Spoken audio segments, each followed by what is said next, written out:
Let's give Padre Alejandro and Walter another round of applause. Thank you. So, no, don't sit. No. So, we will learn a baile, okay? Se llama el hooky hooky, okay? It's called hooky hooky, okay? And so, you will do what I will do, okay? And you will repeat after me what I will sing, okay? So, se mete la mano derecha. Se mete la mano derecha. Se le hace así. Se le hace así. Bailando el hooky hooky, bailando el hooky hooky, se le hace así. ¿Ok? ¿Ya saben más o menos el paso? Ok, vamos entonces, otra vez. Se mete la mano derecha. Se le hace así. Bailando el hooky hooky, bailando el hooky hooky, se le hace así. Se mete la mano derecha.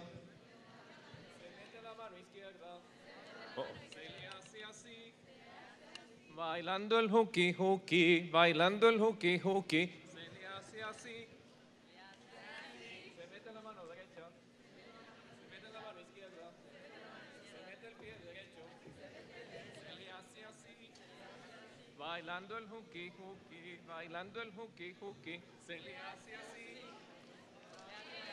Se mete la mano derecha, se mete la mano izquierda, se mete el pie derecho, se mete el pie izquierdo.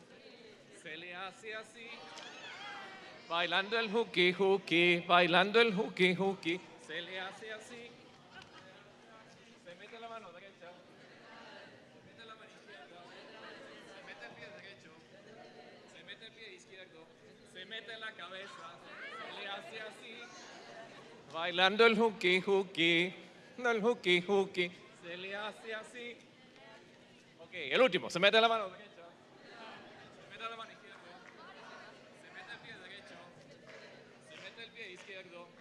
Se mete en la cabeza, se saca el pompi, se le hace así. Bailando el hooky hooky, bailando el hooky hooky, se le hace así. Muy bien, aplausos. Ok, ya nos despertamos. Well, Otra. al final hacemos el hooky hooky y Walter nos dirige. Se mete la mano derecha. Exacto. Okay. Muy bien, entonces, el quinto encuentro es una oportunidad única que nos ofrece la iglesia en los Estados Unidos para evangelizar. It's an unique opportunity to become a missionary disciples. So that is one of the things that we would like to talk to you this afternoon. So, Ana Laura, if you can place the next slide. Ana Laura. Se mete la mano derecha. Thank you. Okay, so you will see that what means Quinto Encuentro, and you will see that we will go step by step, description, background, participants, goal, objectives, process, themes, and at the end, contact us. So I expect that you survive to all these 8 steps. So the next one.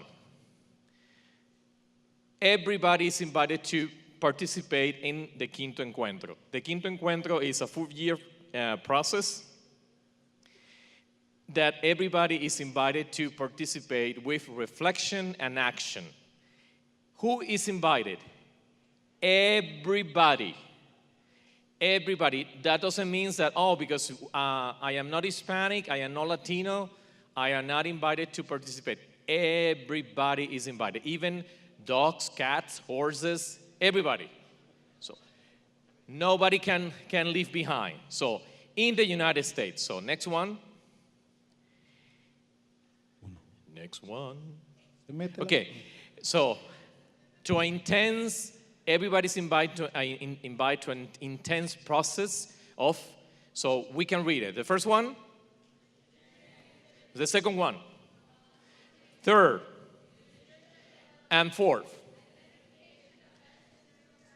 in the spirit of the new evangelization. So that is the intense process that the fifth encuentro invite us. So next one. So start where? at the grassroots level. Means el ciudadano de a pie, la gente de base. Means us. So that we need to listen well to accompany to everybody that is in the church, but most important, those that are not coming to the church. Okay, next one. Call to development for resources and initiative. Next one. The resources you will see later. So the theme of the Quinto Encuentro is missionary disciples, witnesses of God's love. Discípulos misioneros, testigos del amor de Dios. That is the theme of the fifth encuentro. Next one. Let's talk about the history of the encuentros, because we are here today because many people before us work in the Hispanic ministry and did an amazed work, an amazed ministry. So the first encuentro was in 1972 and lead the creation of the Secretariat for Hispanic Affairs. That is all structure in the USCCB, in the Bishops' Conference. The second one, even I was almost start to walk in 75, 77, lead to the creation of the 8 regional offices of Hispanic Affairs. So the third encuentro in 1982-85 lead to the Committee of Hispanic Affairs, that is a kind of commission, a committee that report to the USCCB Bishops' Conference. Somebody here, before the launch, stopped me by and said, "Father, my father was one of the participants of the first, second, and third encuentro. Her name is Reyes Ruiz. And Reyes Ruiz was one of the founder of the Hispanic ministry in this diocese.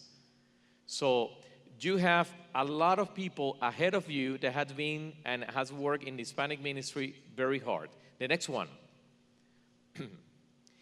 The Encuentro 2000, that was in 2000, in the 2000, and helped the Church of the United States to recognize a new Pentecost experience. So now, and then in 2006, the first Pastoral Juvenil Encuentro in Notre Dame University. So this is the Memoria Histórica, the whole history. No, the next one. Who participates? All leaders. So means all of you. All of you. So all leaders, all of you, okay? In archdioceses, dioceses, parishes, lay ecclesial movement, all Catholic organizations and institutions, okay? Next one. And is invited to what? To participate by encountering Hispanic, Latino, Catholic. So it's not like no, the priest will come to me and encounter me. No, this encuentro has another dynamic. You will go out and encounter those that are not coming, okay? By the way, that photo is the blessing of this cross that we have here, that has been blessed in Philadelphia in 2015 when Pope Francis visited us. Wow, it was 2 years ago, my goodness. Okay, next one, please. And particularly those that live in the peripheries, okay? Those that doesn't know this man that you see here, Pepe Lopez, Jose Lopez. And Pepe Lopez is one of the founder of the Migrant Farmer Association, Hispanic Association. Is one of the Hispanic leaders that has been working very hard in United States. He's from the Diocese of Stockton. The next one. So participation in both all the dioceses in United States, okay, and wanted to touch everybody, at least 1 million Catholic in a span of 4 years, okay?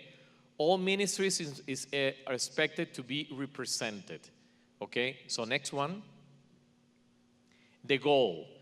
The first goal is, next one, discern the ways and then strength that wave in where Hispanic, Latino ministries can be and we can do better, okay? So because if you are here today, that means that 9 are outside. That is usually the rate that we have. Usually is 10% participate at the church and 90% don't. So what we are doing with that 90%. Next one. Objective. Next one. First, called all U.S. Catholics to become authentic and joyfully missionary disciples. So, and how? Be witness with a prophetic voice. You have a prophetic voice. So your presence here for us is a prophetic voice of hope. Okay, next one. Provide a renewed ecclesial vision. What is the new ecclesial vision? That our church is youth. Está llena de adolescentes. Nuestra iglesia no es una iglesia vieja. Sorry, Walter.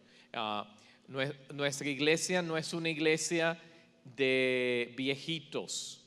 Okay? Sorry. So nuestra iglesia es una iglesia plenty of youth and young adult. I would like to share 2 numbers. First, in 2010, when is 2010? Okay. Wow. At that time, 7 years ago, You know. at that time, that you good in math, okay? And at that time, for youth younger than 18 years old, 2 Latinos. In 10 years, so means in 2020, that is just at the corner, we will be for 4 youth younger than 18 years old, 3 will be Hispanic. So 75% of the youth Catholic population will be marroncitos, will be pelo rulo, will be Latinos. So it's a new face in the church. So next one. Yeah. The next one. Invite all Catholic leaders to engage and accompany Hispanic Catholic. So how we can accompany you? How we can think and talk in this new reality of the new church that we have. So, and especially the peripheries, those that are not coming to the church. So you are lucky to come into the church, and we are blessed of your presence here. But there are much more people that are not coming, so how we can reach them. So next one. Identify and promote opportunities for Hispanic Catholic pastoral leaders. So we also would like to, you, in the process, if you wanted to be a catechist, you have the best catechetical formation. If you wanted to be a musician, you have the best musical formation. If you wanted to be a theologian, that you will be the best women Catholic theologian. I can So believe that is what we pursue also on this 5th Encuentro. Next one. Stimulate a new wave of faith formation and leadership development. So how we can teach catechisms in a new way that doesn't sound like that is for all people. How we can find new leaders with new ideas, with new blood, okay? Next one. So that is the dynamic of the Encuentro. The parish Encuentro that already started, and in many of your parishes are already started the parish Encuentro, okay, that will be in between January, June of this year. Then the Diocesan Encuentro. The Diocesan Encuentro in Phoenix is October the 28th. So reserve that date, October 28th, because you will be in that Diocesan Encuentro. Then the regional encuentro will be also in Phoenix, but I don't recall the place. We will ask Carmen at the end. Then maybe some of you will participate in the national encuentro in Grapevine, Texas, next year, September the 20th to 23rd. The date is very easy to remember because it's my birthday, September the 20th. So that is easy. And then You can send the yes, gift. exactly. You So can bring and it. then you know that we go parish, diocese, region, national. So we come back region, diocese, parish.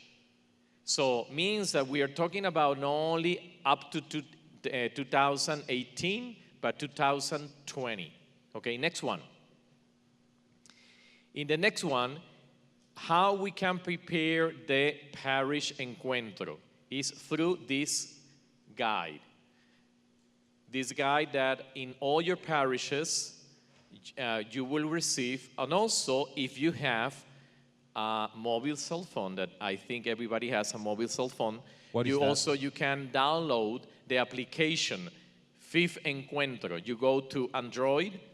If you have Android, that's something good.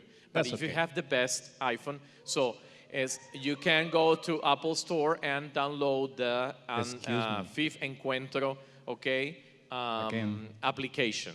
And then in that you can download the guide. And the guide have 5 sessions. You need to, in order to participate in the parish encuentro, you need to go to your small community and do all the 5 sessions. So the first session, what we call the first session?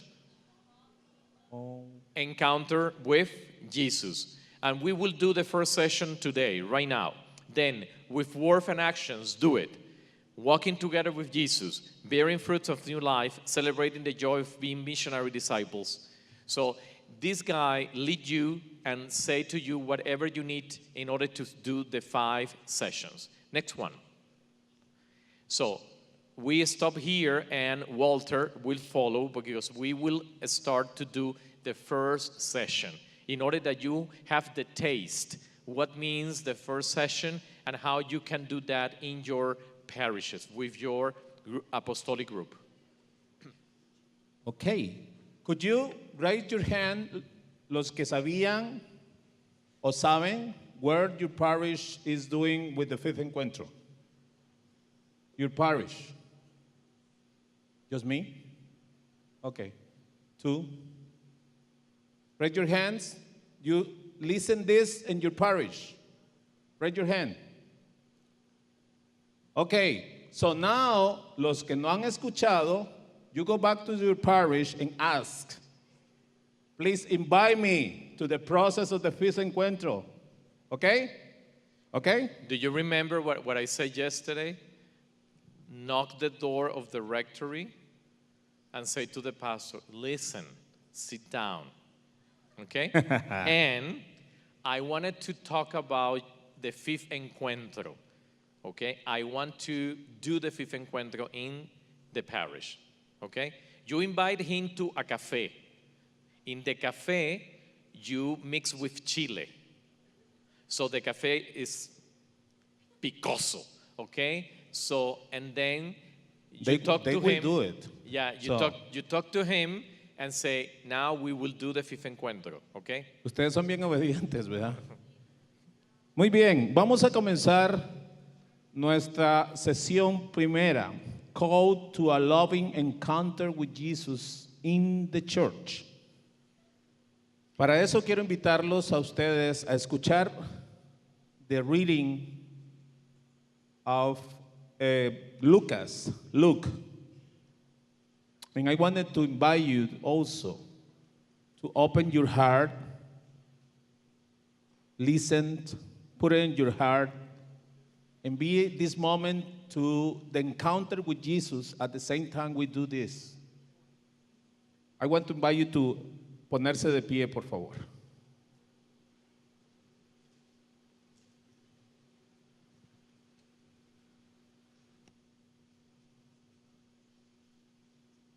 From Luke chapter 24.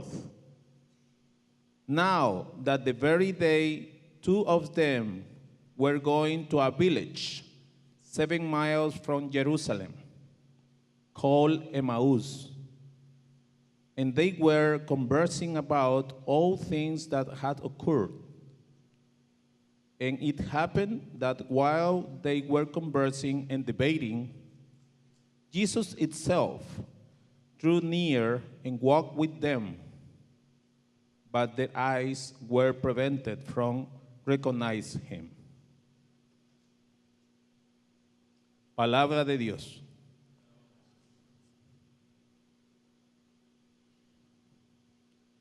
Sit, please.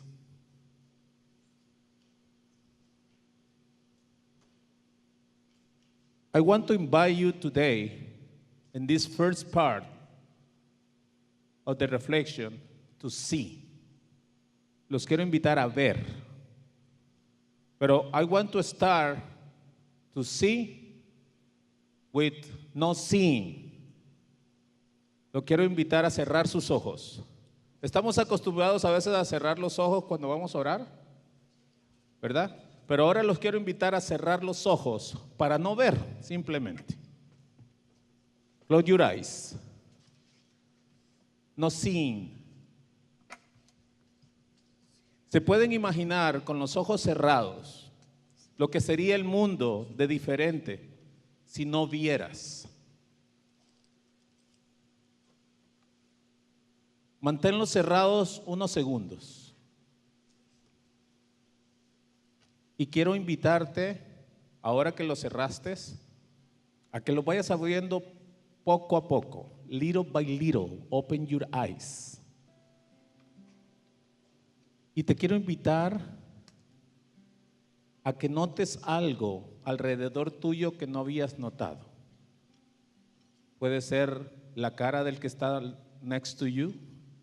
Puede ser el color del piso. Something that you didn't realize before. Look around you and check what you find new around you that you didn't see it before. Cualquier detalle. ¿Sí? En esa cita bíblica, que es muy conocida como los peregrinos de Maús, los testigos de Maús, Jesús se hace el encontradizo. Jesús, los discípulos van caminando de regreso a su pueblo. ¿Después de qué? Después de que Jesús murió. Esa cita bíblica es después de la crucifixión y muerte de Jesús. Jesús se hace el encontrado. And he walked with them. Y les oye. Yo te quiero invitar a que mires hoy cómo Jesús te ha primariado en tu vida. Cómo ha sido el primero que ha llegado a tu vida. ¿Cómo te ha primariado? Hoy en la Eucaristía el Padre Alejandro también nos invitaba a pensar cómo el Espíritu Santo nos ha ayudado durante y ha estado presente en nuestra vida. Hoy te quiero invitar yo a darte cuenta cómo Jesús te ha primariado, cómo ha llegado primero a ti. Tú no lo has buscado, Él ha llegado a ti. Pídele esos ojos para ver su presencia. ¿Cómo te ha primariado en la iglesia, en el grupo juvenil, en the youth group? How he has been first there. ¿Cómo la iglesia ha participado en primariarte con Jesús? Esa acción de primariar, de llegar. Quiero que durante escuchamos esta estrofa, tú puedas darte cuenta de ese primareo de Jesús. Cómo ha llegado por medio de la iglesia. ¿Qué te ha dado el grupo juvenil, la iglesia, tu familia? Como el primareo de Jesús, el encuentro. ¿Cuáles son esos lugares donde Jesús también hoy te invita a ser discípulo misionero?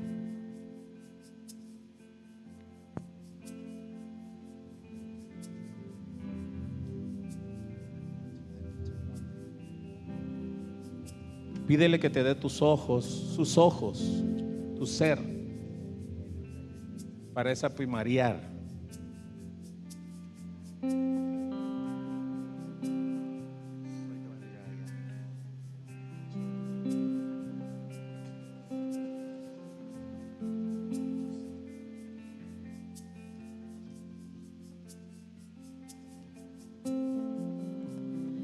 Dame tus ojos, quiero ver, dame tus palabras, quiero hablar.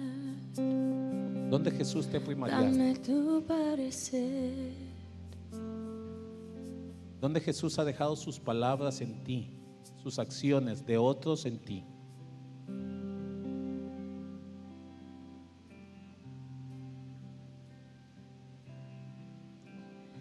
Dame tus ojos, quiero ver, dame tus palabras, quiero hablar. ¿Quiénes otros necesitan de ti para primariar, para salir adelante a tu encuentro, al encuentro del otro?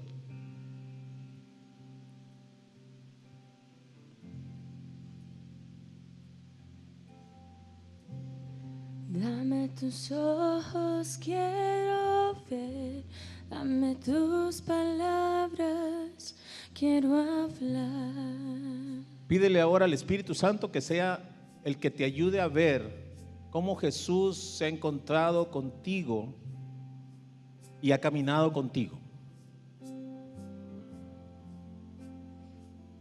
Encuentra esos momentos donde Jesús te ha primariado, se ha encontrado, te ha ido a buscar, se ha hecho el encontradizo. Míralo. Dame tus ojos, quiero ver, dame tus palabras, quiero hablar. Danos tus ojos para ver, Señor, tu encuentro y tu caminar con nosotros.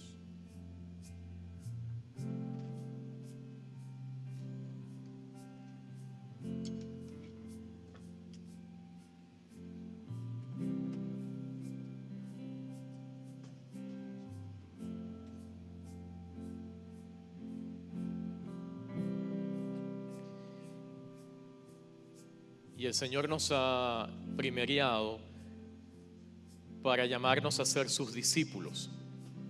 Y muchos de nosotros nos preguntamos, ¿qué significa ser discípulo? ¿Qué significa ser discípulo hoy? Vamos ahora a ver un video que Ana Laura nos va a colocar que se llama Dust, polvo, en donde Robert Bell nos narra en términos modernos qué es lo que significa ser discípulo hoy. ¿Ok? Entonces las palomitas de maíz vienen ya para la película, para el video.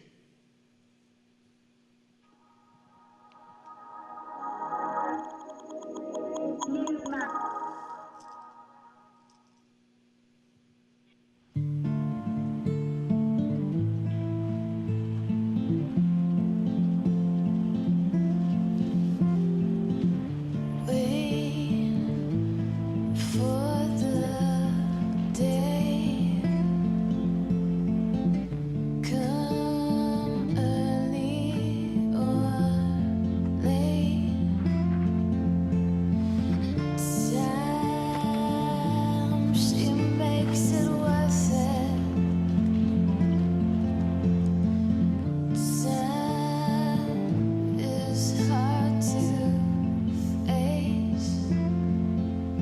I want to be the kind of person who does the right thing.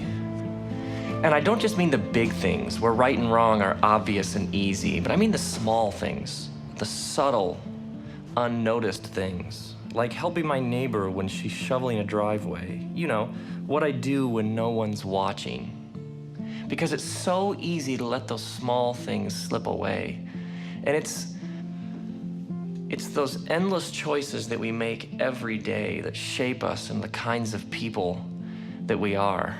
But this has started to change for me recently because I've started to believe different things about myself. A friend of mine gave me insight into the story about Jesus and his disciples that I'd heard before, but it's just taken on whole new meaning. Jesus' disciples are in a boat, and it's the middle of the night, and they're trying to get across the lake, and the wind is blowing, and it's getting choppy, and Jesus comes walking out to them on the water. Now they think he's a ghost. So they're like, Jesus, is it you? And he says, yes. And one of them, Peter, gets out of the boat and starts walking on the water towards Jesus. What is Peter thinking? And why does he believe that he can walk on water? Now, what I've come to realize is the story makes way more sense if you understand the background. Jesus is a Jewish rabbi with Jewish disciples living in a first century Jewish world. Now, Jesus grew up in a region called the Galilee, and the Jewish people in the Galilee believed that God had spoken to Moses, one of their great historical leaders, and had given him the first 5 books of the Bible. They called these first 5 books the Torah. Torah means like teaching or instructions or simply the way. And so Torah was the center, the foundation of their lives, and it was the focus of their educational system. So most Jewish boys or girls around the age of 6 would go to school for the first time to learn the Torah. It'd probably be held in the local synagogue and be taught by a local Torah teacher who was a rabbi. This first level of education was called Beit Sefer and lasted until the kid was around 10 years old. In Beit Sefer, most kids would memorize the Torah and by the age of 10 have the Torah by heart, every word. Genesis, Exodus, Leviticus, Numbers, Deuteronomy, memorized. Now, by the end of Beit Sefer, which would be around 10 years of age, most kids were no longer going to school. They were apprenticing, learning the family trade, learning the family business, learning how to manage a household. But the best of the best would keep going. They would continue their education into the next level, which was called Beit Talmud. In Beit Talmud, the best of the best who were still going on, the ones with the most natural ability, would memorize the rest of the Hebrew scriptures. Genesis through Malachi, memorized. Now, by the end of Beit Talmud, 14, 15, most kids are learning the family business, learning the family trade, apprenticing with their parents. But the best of the best of the best would continue on to the next level of education, which was called Beit Midrash. And they'd go to a rabbi and they'd apply to that rabbi to become one of that rabbi's disciples. Now, when we use the word disciple, we often mean student, but we generally mean somebody who knows what the teacher knows. But a disciple is something far deeper. A disciple just doesn't want to know what the rabbi knows. A disciple wants to be like the rabbi and wants to learn to do what the rabbi does. Now, rabbis differed in how they interpreted the Torah. They would take like a verse or a command, and one rabbi might say, well, this is what it means to follow this verse or to do this command of God. But another rabbi might say, no, I think it means something slightly different. And so different rabbis had different sets of interpretations about how they lived out and understood and interpreted the scriptures. Now, a rabbi's set of interpretations was called that rabbi's yoke. So when you went and applied to a rabbi to become one of that rabbi's disciples, what you wanted to do is you wanted to take that rabbi's yoke upon you so that you could learn to know what the rabbi knows in order to do what the rabbi does in order to be like the rabbi. So you'd go to a rabbi and you'd say, Rabbi, I want to become one of your disciples. The rabbi would then grill you. The rabbi would ask you questions about Torah, questions about the prophets, questions about the oral tradition, because the rabbi wants to know, can this kid sit in front of me? Can this kid do what I do? Can this kid spread my yoke? Does this kid have what it takes? So the rabbi would fire off all these questions and grill the kid. And if the rabbi thought this kid's good, this kid loves God, loves Torah, but this kid isn't the best of the best of the best, the rabbi might say to the kid, you know, you obviously love God and you obviously know the Torah, but you don't have what it takes to become one of my disciples. And so the rabbi might say something like, go and continue learning your family trade, continue plying your family trade. But if the rabbi thinks this kid has got it, I think this kid could do what I do, the rabbi would say to the kid, come, follow me. And so you would leave as this, 14, 15-year-old kid, you would leave your family, your friends, your synagogue, your village, and you would devote your entire life to being like your rabbi, learning to do what your rabbi does. This is what it means to be a disciple.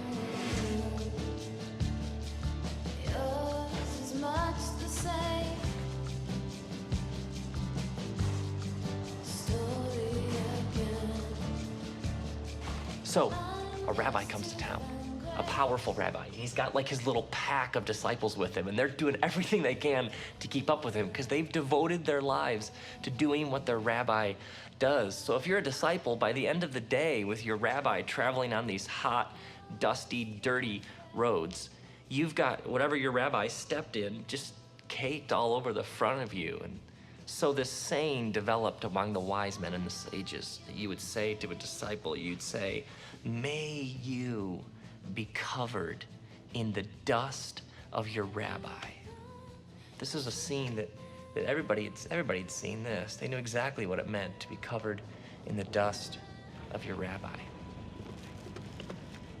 Now, all of this, to me, has huge implications for Jesus and how we understand Jesus, because most rabbis would begin their teaching around the age of 30. And in the Bible, around the age of 30, we have Jesus walking down the shore along the Sea of Galilee, and he comes across Peter and Andrew, and they're fishermen, and Jesus says to them, come, follow me. Well, if they're fishermen, and Jesus calls them to be his disciples, then they're not following another rabbi. And if they're not following another rabbi, they're not the best of the best. They didn't make the cut. Then the text continues. It says that at once they dropped their nets and followed him, which I've always thought is a bit strange. I mean, it's odd, isn't it? That they just drop them and go. And some of those Christian movies don't help, do they? I mean, it's like Jesus comes down the beach and he's in this white bathrobe and he has this light blue beauty pageant sash on, you know, and his hair is blow dried and he's Swedish and he calls the disciples and they're kind of these robots. They kind of come around and go after him. If you understand it, like in its original context, it starts to make perfect sense. I mean, rabbis were the most honored, respected, revered people anywhere. I mean, the best of the best of the best are the only ones who got to be rabbis. And this rabbi comes down the beach and says to you, come follow me. Well, what's he really saying? What he's really saying is, I think you could do what I do. I mean, he's saying you can be like me. Of course you drop your nets and follow him. And then the text even continues. It says that he comes across James and John and they're fishing with their father Zebedee. Now, if they're fishing with their father, what are they? They're apprentices. They're learning the family business. And if he calls them to be his disciples, and they're not the disciples of some other rabbi. So James and John, they're not good enough. They didn't make the cut either. They aren't the best of the best. And how old are they? 15? 16? I mean, 20? I mean, these are not old men. They're young. I mean, Jesus chooses them because his movement is for everybody. I mean, it's for rich and for poor and for women and men and educated and uneducated. I mean, actually, what's one of the things they say about them later on? One of the things they say about them later on is, these guys are like unschooled fishermen. I mean, it's for the peasants and the scholars. It's like a movement of anybody's, and he calls them the JV, the B team, the not good enoughs. He calls them to be his disciples, and they change the course of human history.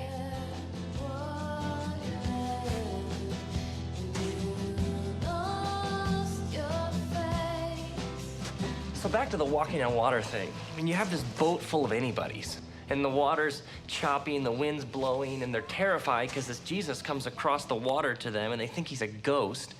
And then Peter says, well, if it's you, then tell me to come to you. Now, why is this Peter's first response? Why is Peter's first reaction, if it's you, then tell me to come to you? Because he's a disciple. I mean, he's oriented his whole life, devoted his whole life to doing what he sees his rabbi doing, learning to be like his rabbi. So he sees his rabbi walking on water, and what's the first thing he wants to do? I want to walk on water too. I want to be like my rabbi. And so Peter gets out of the boat, and he starts walking on the water, but he starts to sink, and he yells out, Jesus, save me. And the text reads that Jesus immediately caught him and said, you of little faith, why did you doubt? Now, I always assumed that Peter doubts Jesus, but Jesus isn't sinking. Who does Peter doubt? He doubts himself. He loses faith in himself that he can actually be like his rabbi. I mean, Jesus wouldn't have called him if he didn't think he could be like him. Jesus even reminds his disciples of this at one point. He says to them, wait, you didn't choose me, I chose you. The rabbi doesn't choose you unless the rabbi thinks that you can do what he does, that you can be like him. I mean, all my life I've heard people talk about believing in God. But God believes in us, in you, in me. I mean, faith in Jesus is important, but what about Jesus' faith in us? I mean, he must have faith in us because he leaves it all in the hands of these disciples. And what's the last thing Jesus says to them? He says to them, now you go and make more disciples. He leaves it all in the hands of these anybody's, and they do it. I mean, what if we can actually be the kinds of people that God created us to be? What if he actually believes that? I mean, what if he actually believes that we can be the kind of people who live like Jesus lived? And the kinds of people who take action because we're aware of all of these endless opportunities around us all the time for good, for beauty, for truth. I mean, Jesus has faith that you can follow him and you can be like him. He believes it.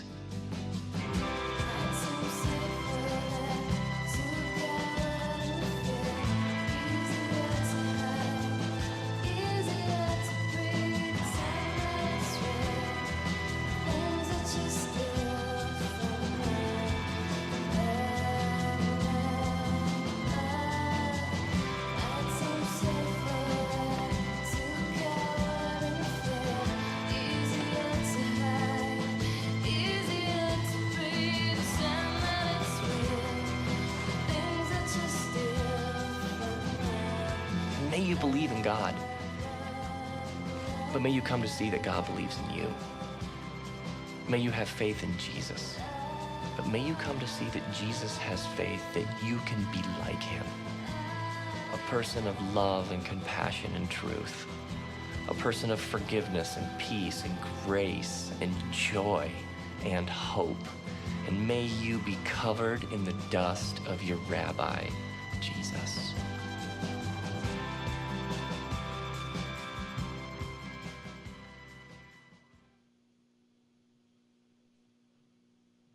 So, yeah, good. So we'd like that you share with your neighbor what is the insight, what you have learned from the video, what you discover in the video, what for you is new, what is the newness that you found in the video that helped you to realize that you has been called to be a disciple, that Jesus called you to be a disciple. So it means that Jesus believes in you.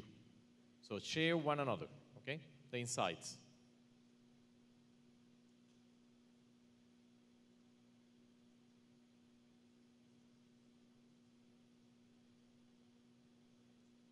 Ana Laura, if you can go back to the PowerPoint presentation and go to the last, the before last, the before this slide. Thank you so much.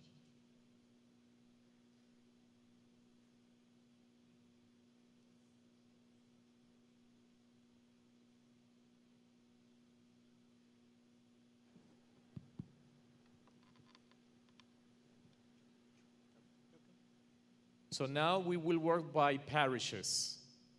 So I will like to, if you are not with your parish, go to where the main number of people of your parish is right now. So located by parishes, right now. Are you located by parishes already? Yes? Oh, you make easier. Sure? What parish you are here? San Agustin? Okay. Where's raise the hand, San Agustin. Okay. You guys? San Gregorio? Where's San Gregorio? Okay, good. You guys over there? San Margaret? Okay. You? Lady Guadalupe, you? Fatima. Lady Fatima, sorry. I know the best. Saint Girl, okay. Saint Germain, you alone? Okay, two. Okay, great.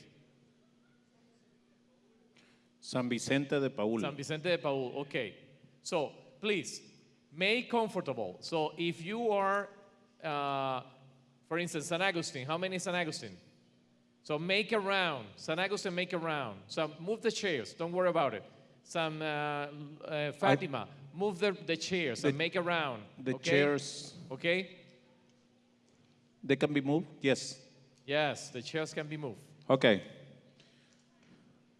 So all of you too. So move the chairs in order that you can make around the people from your parish.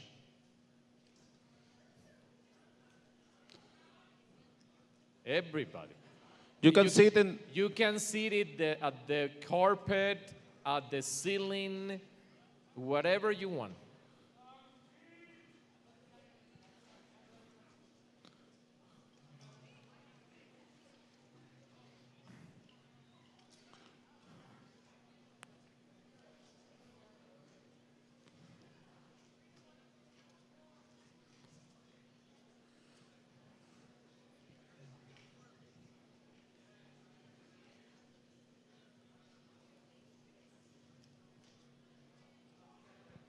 The copies that are you receiving right now, we will use at the end, no right now. So keep the copies in your hands, but these copies will be used at the end, okay? No right now. Right now, we will use, okay?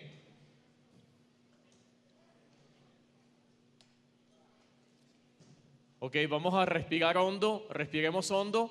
Respiremos, respiremos. Aguantemos el aire. Expiremos. Again. Breathe. Wait. Exhale.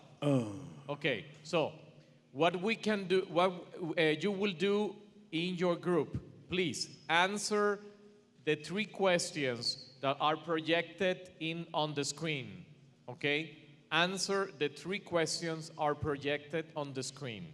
Okay, share the answers around you. Okay, what do you think about what are some of those places where Jesus sends us in pairs today as missionary disciples?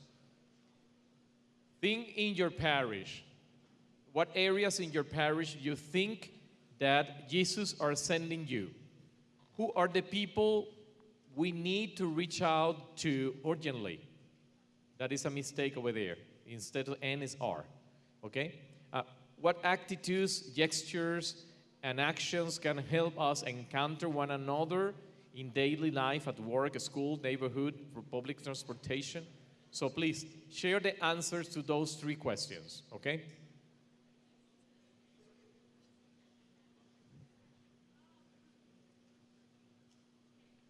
You have 5 minutes for that, okay?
Vamos teniendo 1 minute.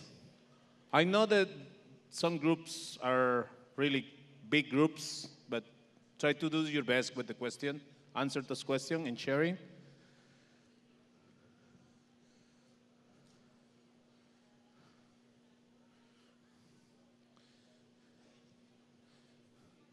Maybe will be good to listen one on each. Yes. What do you think? I will go Yeah. down. So Walter is going down, and if one parish wanted to share one of the answers to one of each question. So here San Agustin, okay, wants to share the answer to the first question. What are some of those places where Jesus sends us in pairs today as missionary disciples? Okay, let's listen San Agustin. What San Agustin says. Blessed sacrament. Sorry, Blessed Sacrament. Don't- Oh, we combined. That is a new church. Okay, this is the Catholic Church, I think. Yeah. Who is going to answer? Okay, listen to. Test. Ooh, okay. I guess kind of just going out and whenever you go out about your daily business, talking to just when you see just people off on the street, kind of on themselves, homeless people, or just even when you step into like a business or something. For example, I see it a lot in my workplace where me and my coworkers, we try to be friendly towards the customers and we just get ignored a lot. And it makes our day when someone just simply says hi to us. And so I feel like whenever you go off into like a certain business or something and you just simply say hi or just acknowledge someone, that in itself can make their day. And, you know, they see Christ in that, you know, because of the joy you give them just by simply saying hi, just by simply acknowledging someone.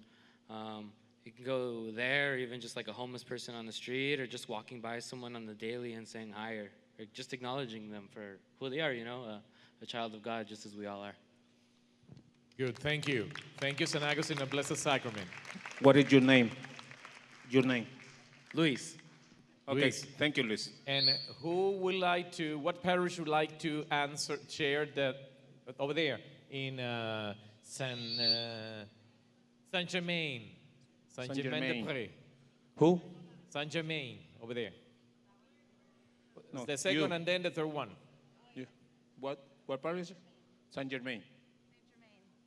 Okay, who are the people we need to reach out to urgently? Hi, I'm Filipa.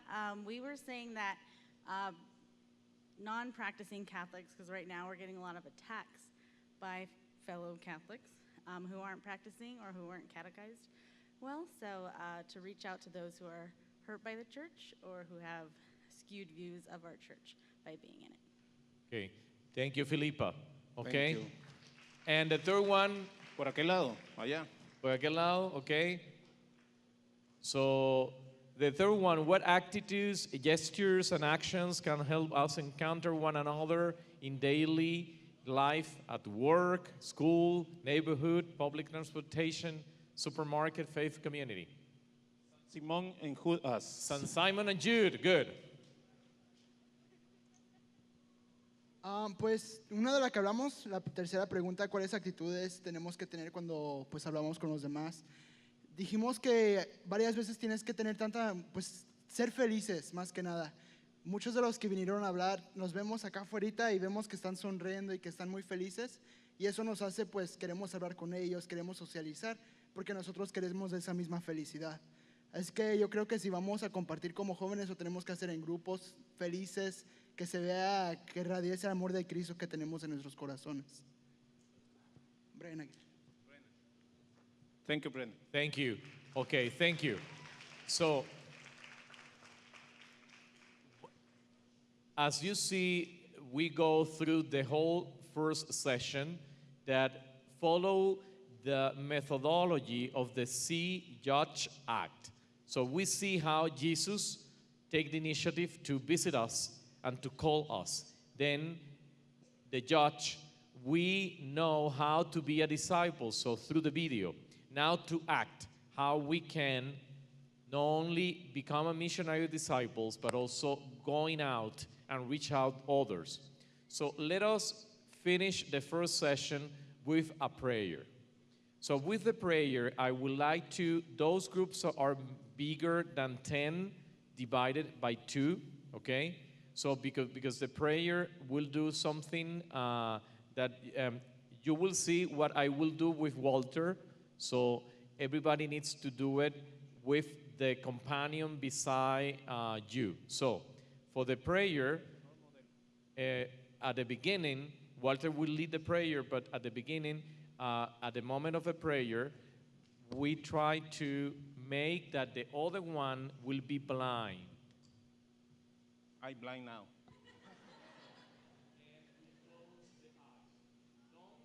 Don't put your hands on the eyes. No, just Cover.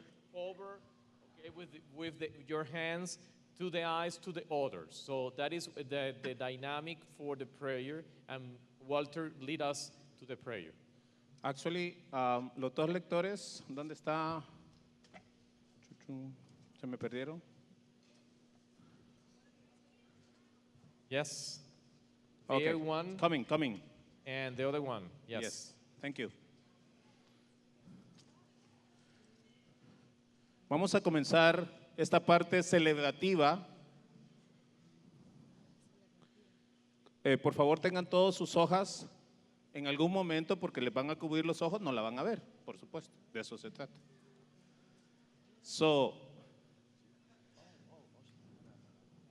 Vamos a comenzar con un canto. Okay.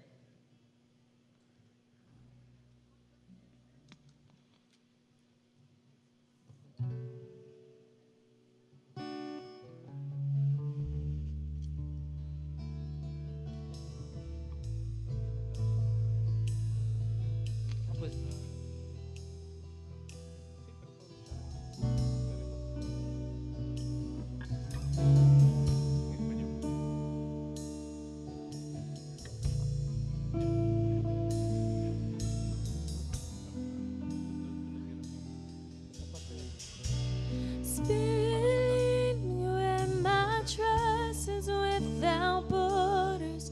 Let me walk upon the waters wherever you would call me, and take me deeper than my feet could ever wander, and my faith will be made stronger in the presence of my Savior. Spirit, you and my trust is without borders.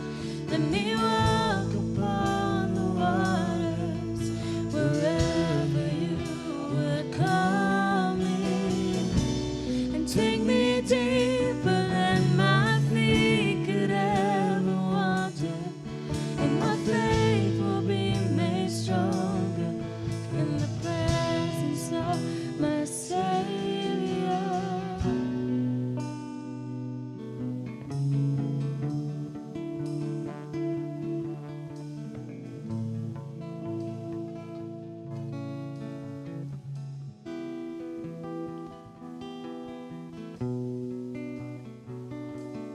Dios de amor, tú nos has creado y nos has buscado. Oh, disculpe. Tú nos has invitado de muchas maneras por medio de muchos inventos y personas de nuestras vidas. Algunas veces hemos cubierto nuestros ojos con nuestras propias vendas y no te hemos visto. Aún así, tú has caminado junto con nosotros en todo momento suave y amorosamente.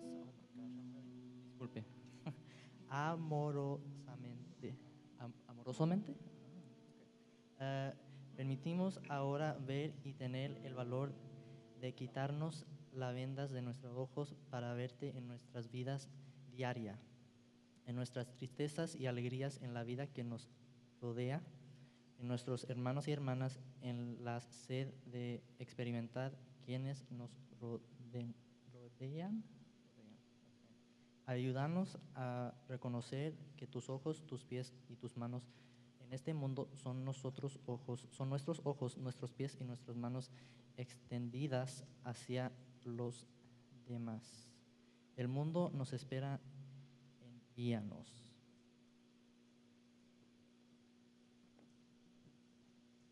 Ahora les voy a invitar para que se coloquen de pie y hagan un pequeño círculo, máximo de 10 para aquellos que el grupo es grande, up to 10 for those that the group is big, and you will try to make the round on the way that see the example that we are doing here.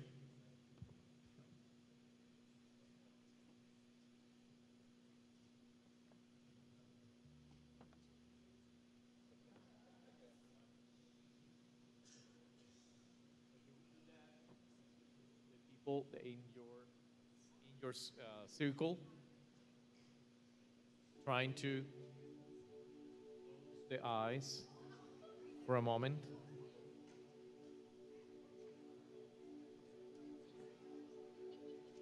Okay, close the eyes for a moment, and try to look at inside you.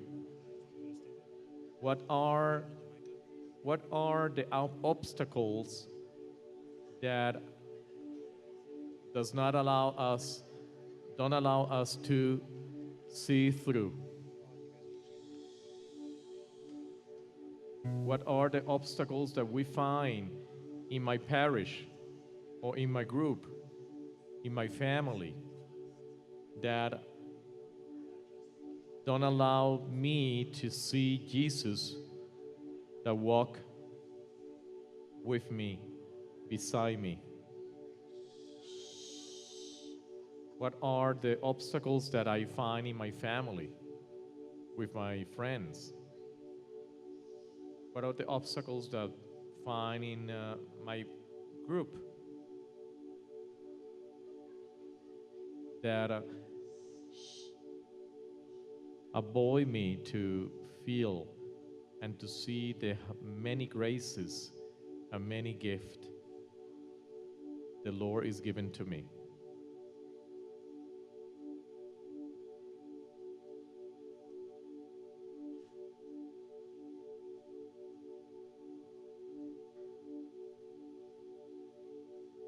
And now we open our eyes, we try to see around.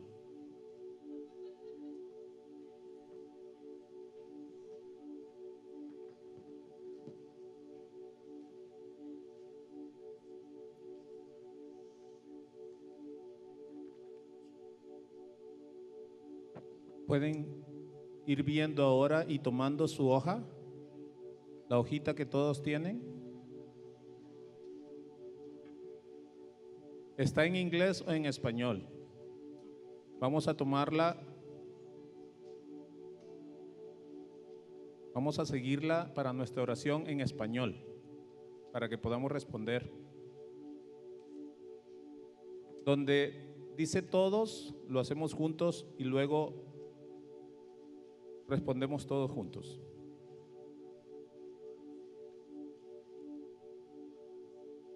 Quítanos, Señor, de la venda de nosotros egoísmo que no nos permite verte.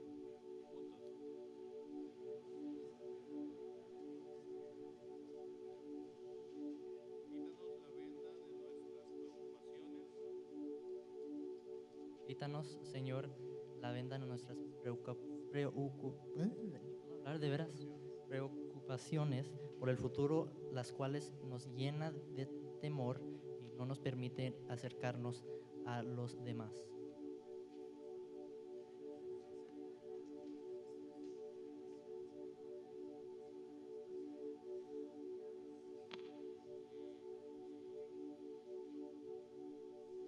Quítanos, Señor, de la venda de la indiferencia que no nos deja ver la necesidad de salir a nuestra comunidad.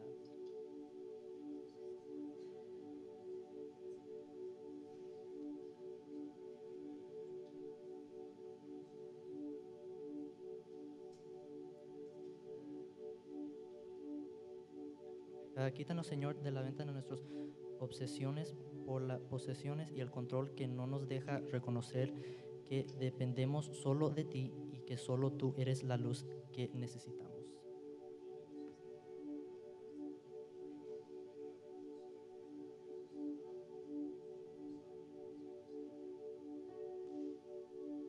Quítanos, Señor, de la venda de las dudas que nos deja reconocerte como el resucitado en todos los ámbitos de nuestra vida.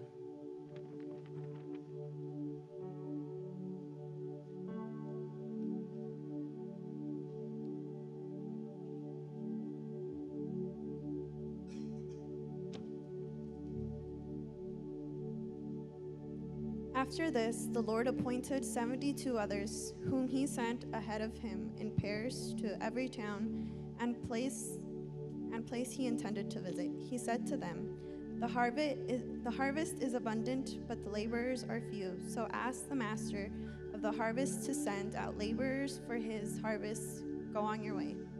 The 72 returned, rejoicing. Luke chapter 10.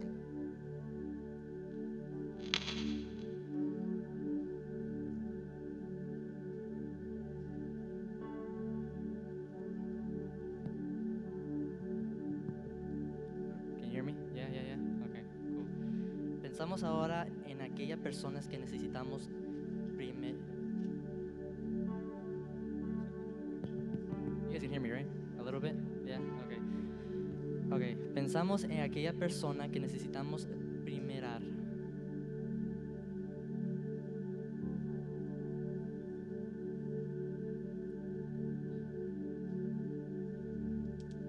Señor, aquí está tu pueblo, a quien amas como tus hijos, quienes padecen dolor y tener sed de ti.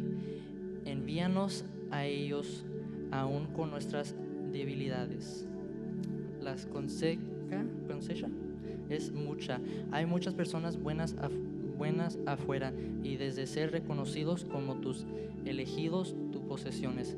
Llévanos a ellos, Señor, y acompáñanos en el camino. Ahora les invito a acercarte a otra persona del grupo y decirle juntos a dónde van a ir como misioneros.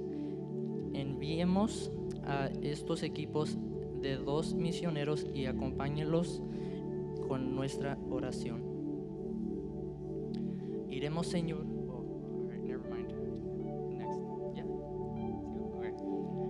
Iremos, Señor, de 2 en 2 al lugar de la prefiera a donde tú nos envíes, a buscar a quien amas y a quienes te buscan en medio de dolor y la confusión, y a quienes sus propias vendas no les permiten verte.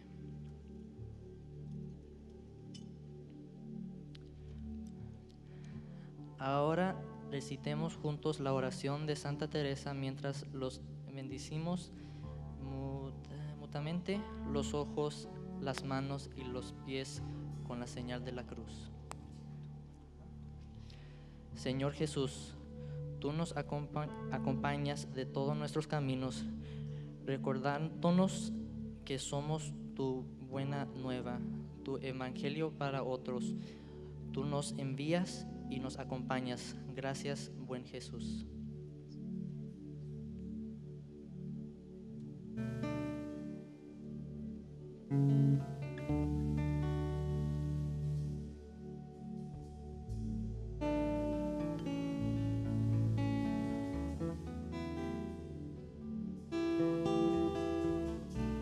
Spirit, lead me where my trust is without borders. Let me walk upon the waters wherever you would call me, and take me deeper than my feet could ever wander, and my faith will be made stronger in the presence of my Savior.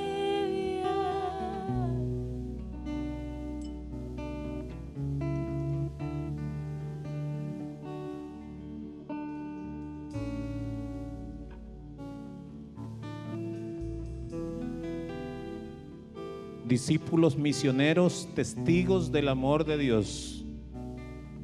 Ahora yo te quiero invitar, para terminar esta sesión, a que vayas a tu parroquia, recuerdes que eres parte de esa parroquia, de esta diócesis, para seguir el 5º encuentro, el proceso del 5º encuentro. Los jóvenes latinos, los jóvenes en la iglesia son número 1. Ve y hazte parte en tu parroquia. Discípulos, misioneros, testigos del amor de Dios. Vamos a decirlo: discípulos, misioneros, testigos del amor de Dios. Juntos: discípulos, misioneros, testigos del amor de Dios. Dios los bendiga.